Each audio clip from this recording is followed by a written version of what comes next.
Bonjour à toutes et à tous, j'espère que vous allez bien, que vous avez passé une bonne semaine et un bon week-end. On se retrouve aujourd'hui pour le point trading hebdomadaire, comme à notre habitude. Nous allons bien sûr parler de l'actualité de la semaine dernière, des opportunités qu'il y avait sur les marchés et surtout ce qui va nous intéresser, des opportunités à venir. Avant toute chose, n'oubliez pas de mettre un petit like et de vous abonner à la chaîne. Ça permet de nous montrer votre soutien, que vous aimez ce qu'on fait et ça nous encourage à aller dans ce sens. Et on se retrouve juste après l'intro.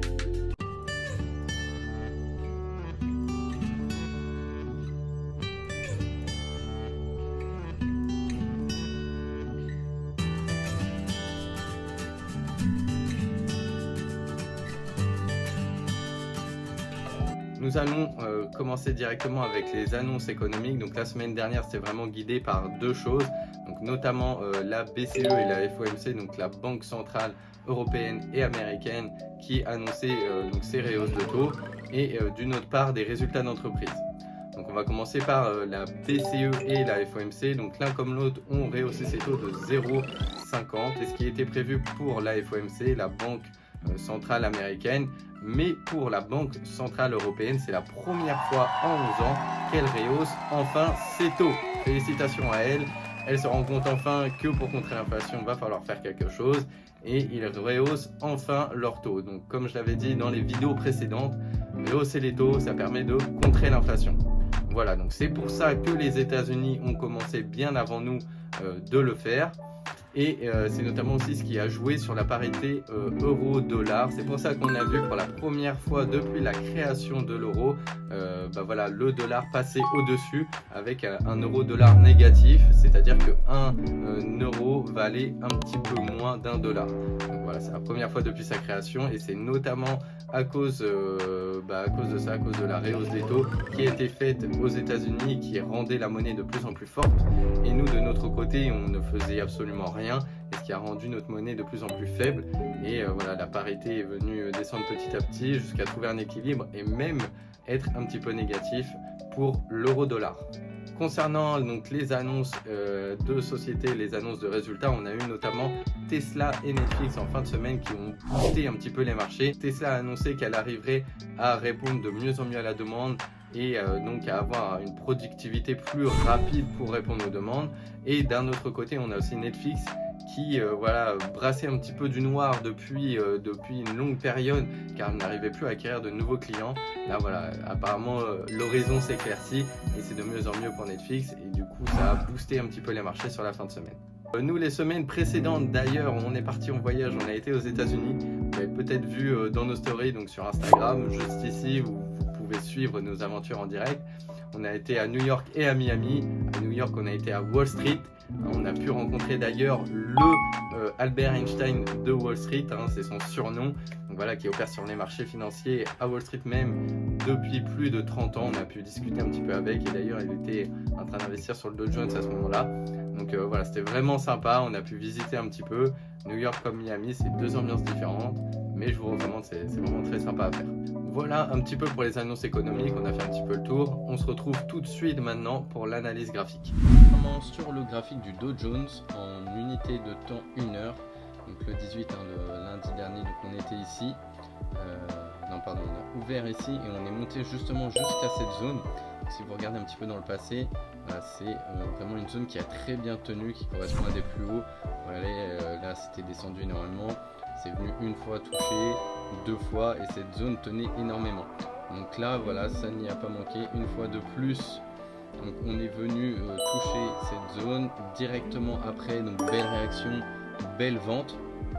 Donc voilà, le marché est redescendu. Il faut savoir qu'il n'y avait pas vraiment de nouvelles qui devaient le porter énormément plus haut. Donc c'était déjà quelque chose de pas mal.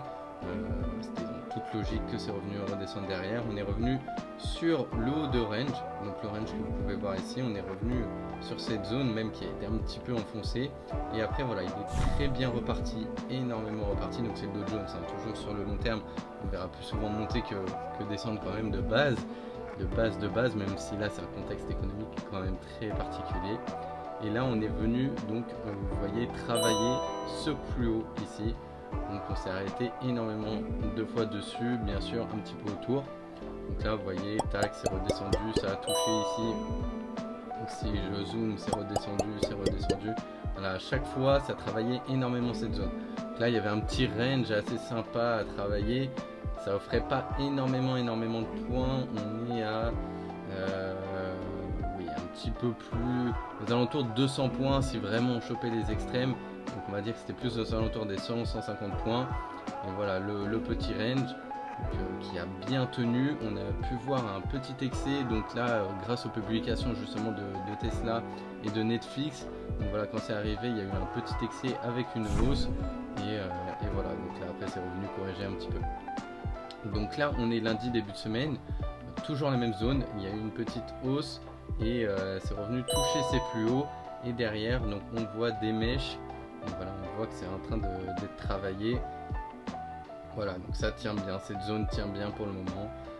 Voilà, on peut donc espérer acheter à chaque fois sur les plus bas et vendre un petit peu sur les plus hauts, toujours faire très attention, être prudent dans son money management. Donc pour avoir nos alertes en temps réel, hein, comme je le disais, c'est sur nos signaux Telegram, ça vous permet vraiment de rentrer au bon endroit, au bon moment, de savoir à quel moment on achète, à quel moment on vend.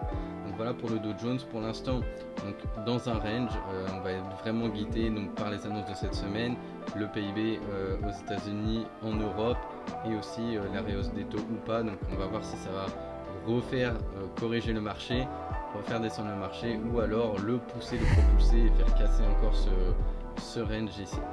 Donc voilà, on va voir tout ça cette semaine et bien sûr le but c'est de s'adapter, pas de faire les devins, à s'adapter au quotidien selon l'évolution du graphique. L'or, magnifique l'or cette semaine. Voilà, regardez, et pile sur mon support qui est un peu le support de tout le monde, sinon ça n'aurait pas réagi autant. Voilà, je me mets en daily pour que vous voyez bien en gros. Regardez, donc on est vraiment sur une grosse zone, hein. Là ça remonte à 2020. Regardez cette zone daily, elle est énorme. Touché ici c'est reparti, ici c'est reparti, toute cette zone là elle a tenu. Et regardez une fois de plus, comme quoi les bases, on vous le dit toujours, support résistance, c'est les bases, et si on sait bien travailler avec, ça vous fera gagner de l'argent. Regardez, une fois de plus, on est venu toucher pile le support, comme les fois précédentes. Là, c'est un cas d'école, c'est vraiment un cas d'école. Et c'est venu tout de suite rebondir énormément dessus. Je vous grossis, je vous remets en 1 heure pour que vous voyez. On s'est arrêté pile dessus. Et tac, sans perdre de temps, regardez la taille des chandeliers, contrairement au précédent, c'est revenu rebondir énormément. Donc voilà, le ratio risque gain était énorme, hein. Vous mettiez un stop un petit peu en dessous et voilà, le ratio était énorme. Vous pouvez faire du 5 pour 1, 6 pour 1 facilement.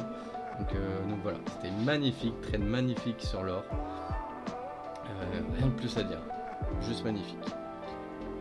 Le pétrole, donc ils arrivent doucement mais sûrement à le faire redescendre. Donc vous l'avez peut-être ressenti un petit peu sur vos pleins d'essence. Voilà, si on se met en unité de temps 4 heures, on arrive. Donc toujours, hein, il respecte bien, franchement il travaille bien ses zones. Tac, on va l'allonger un petit peu. Hop. Donc voilà, j'allais, comme j'ai dit, hein, de toute façon les semaines précédentes, qu'il allait tourner autour des 100$ le baril, c'est le cas. Là il est revenu sur sa borne basse, voilà. Donc c'est plutôt cool. Donc petit clin d'œil à ceux qui disaient ouais d'ici cette semaine, la semaine prochaine, donc ça fait quelques semaines là qu'ils nous disent que le pétrole allait remonter à 130 et plus. Et au final, voilà, je l'avais dit, ça peut pas durer comme ça éternellement. On a un petit billet à un moment, mais voilà, faut être réaliste. Donc là, au final, vous voyez, en laissant sur des 100$, ce qui reste quand même assez élevé, hein, on va pas se le cacher, mais qui est quand même beaucoup mieux, notamment au prix de l'essence, pour les consommateurs. Donc voilà au niveau du pétrole. Qu'est-ce que j'avais d'autre à vous montrer? L'euro-dollar. Comme vous le savez, l'euro-dollar, les semaines précédentes est passé sous donc, la parité de 1$. Donc c'est la première fois depuis la création de l'euro que l'euro passe inférieur. Donc comme vous pouvez le voir, 1€ valait moins que 1$. Donc pas énormément, mais c'était la première fois depuis la création de l'euro. Donc il faut savoir en même temps que c'est un petit peu normal, hein. Comme je l'ai dit, les États-Unis remontent leur taux depuis un petit moment voilà, baisser l'inflation, ce qui fait donc ce qui rend la monnaie forte, et nous on montait pas du tout les taux, donc ce qui rend notre monnaie faible, et on l'a ressenti directement sur les graphiques. Donc voilà, au niveau de la parité, on a eu une belle zone de support. Donc voilà, la zone a très bien tenu, un petit pic, et après derrière voilà, c'est revenu souffler un peu, mais c'est pas non plus folichon, parce que voilà, ça fait un range, ça stagne à ce niveau là. Donc voilà pour l'euro dollar. On a vu l'or, on a vu le gold, on a vu le Dow Jones. On va s'arrêter là. Le reste, c'est pour le groupe VIP. Il faut bien qu'ils aient des avantages. Bien sûr, en plus de ça, ils ont des alertes en temps réel. Mais voilà, donc pour le point graphique. Le point graphique, donc bien sûr, hein, au niveau de l'euro-dollar, je vous ai dit ce qui s'est passé. Mais à travailler, là, comme vous pouvez le voir, il y a une très belle zone. Donc ça va être travailler le support et la résistance. Donc pour le moment, on est à peu près ici. Essayer de vendre cette zone et d'acheter ici. Après voilà, vraiment faire attention parce que l'euro-dollar c'est une devise, c'est pas mes préférés et c'est très corrélé quand même à ce qui se passe voilà, autour de la monnaie concernée. Donc voilà pour le point graphique et on se retrouve tout de suite. Voilà pour l'analyse graphique, j'espère que ça vous a plu, que ça vous a aiguillé pour comprendre un petit peu ce qui s'est passé la semaine dernière et les opportunités à voir. Comme je l'ai dit donc il y a quelques minutes, si vous voulez vraiment suivre nos positions en temps réel sur les marchés, à quel moment on rentre, à quel moment on sort, nos différents TP, stop loss et stratégies, donc vous pouvez nous rejoindre sur le groupe gratuit My Elite Formation, et dans la description vous avez aussi toutes les indications pour rejoindre le groupe payant. Au-delà de ça, bien sûr, la formation Day Trader, toujours disponible avec 30% de réduction, qui vous permet de devenir un trader rentable et autonome. Voilà, une formation qui se base sur mes 10 années d'expérience en tant que trader et mes 5 années en tant que formateur. Donc, vous voyez vraiment tout de A à Z, que ce soit comprendre le marché, l'analyse fondamentale, l'analyse graphique, le money management, la psychologie.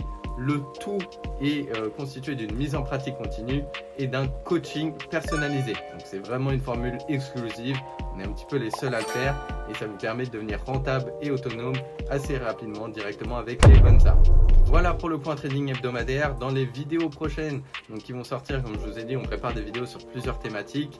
La prochaine qui va sortir, ça sera sur le trading, la thématique du trading.